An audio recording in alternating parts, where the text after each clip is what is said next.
Magandang araw mga kaibigan. Bigyan natin ng opinion reaction itong post ng unofficial Ronald Bato de la Rosa Solid Supporters 2 hours ago. Comelec Chair Garcia inamin na nagulantang matapos ang isinampang disbarment case laban sa kanya. Inamin ni Commission on Elections Chairperson Attorney George Garcia na ikinabigla niya ang disbarment case na isinampa sa kanya ni Attorney Jordan Pizaras.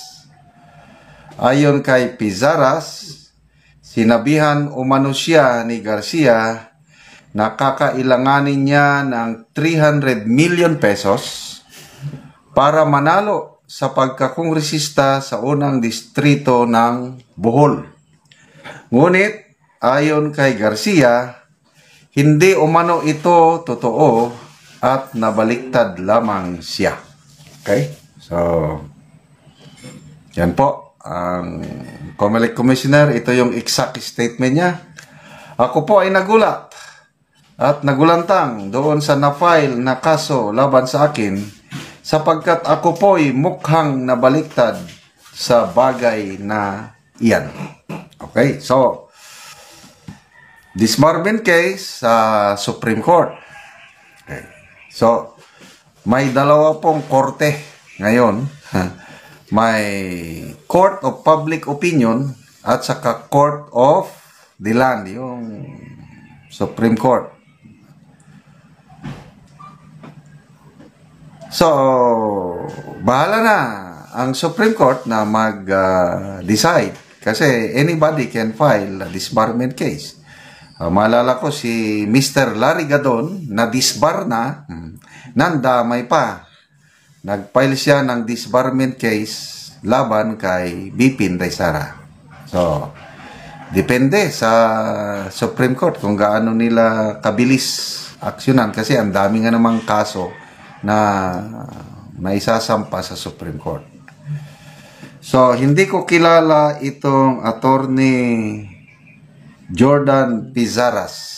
Congressional candidate siya sa 1st District ng Bohol. Believe din ako sa tapang nito. I think siya pa ata ang unang abogado, unang losing candidate na nagsampa ng disbarment case laban kay Comelec Chairman George Garcia. So let justice roll at tingnan natin ano. Kailang punta tayo sa Court of Public Opinion kasi nakakabahala na po ang nangyayari sa Comelec. Una, yung Duterte Youth Party List na ilang eleksyon nang sumasali sa eleksyon. 2016, correct me if I'm wrong, 2016, 2019, 2022, 2025. 4 na eleksyon na sila sumali. So, nandiyan naman yung kanilang certificate of registration. Hindi naman kung may mali o may kulang silang requirement, bakit sila pinayagan yung mga naunang eleksyon? Bakit ngayon pa?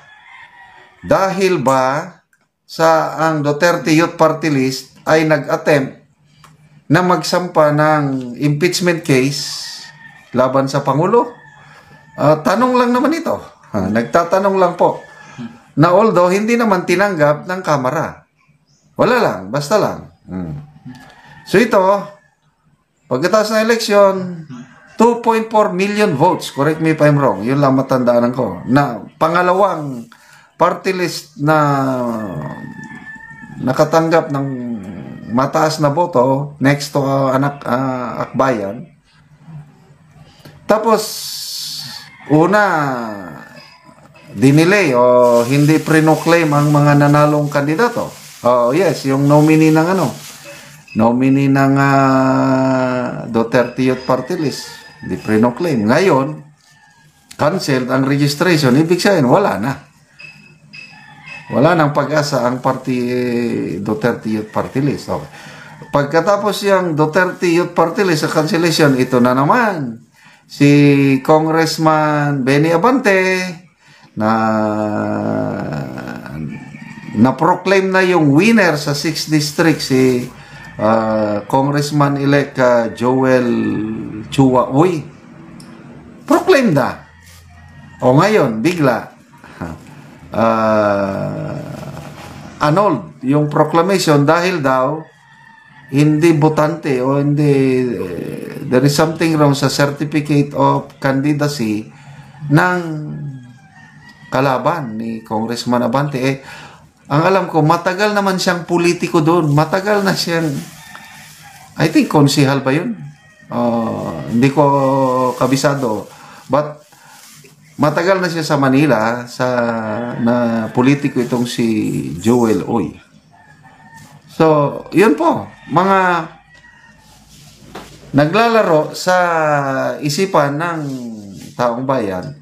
And then, itong si MG Kiambao Reyes, meron siyang post na nung pagkatapos ng TRICOM hearing, nag-usap daw sila ni Congressman Abante at napag-usapan na yan na hindi daw talaga makakaupo yung Joel Uy na yan.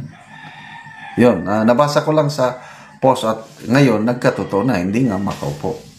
So, magbasa lang tayo sa mga comments dito 1,100 comments. Castillo Nelly, sana nga ikaw ang mawala sa pwesto at hindi si BP Sara. Roland Okiton, hindi pa tapos ang laban kahit lumayas ka sa Pilipinas. Pagkababa ni Marcos, hahabulin ka ng konsensya mo. Ellen Agot de la Peña, moabot ra ang gaba nimo.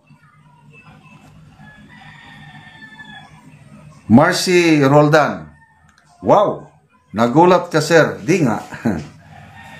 Jenny Maurin, ikaw Garcia dapat talaga madisbar kay dagway mo murag medyo masama. So dito sa don't play the innocent, sabi ni Rinaldo Rodis. So mga comments halos negative laban kay Commissioner Garcia. So yun na yung sinasabi kong court of public opinion. Okay.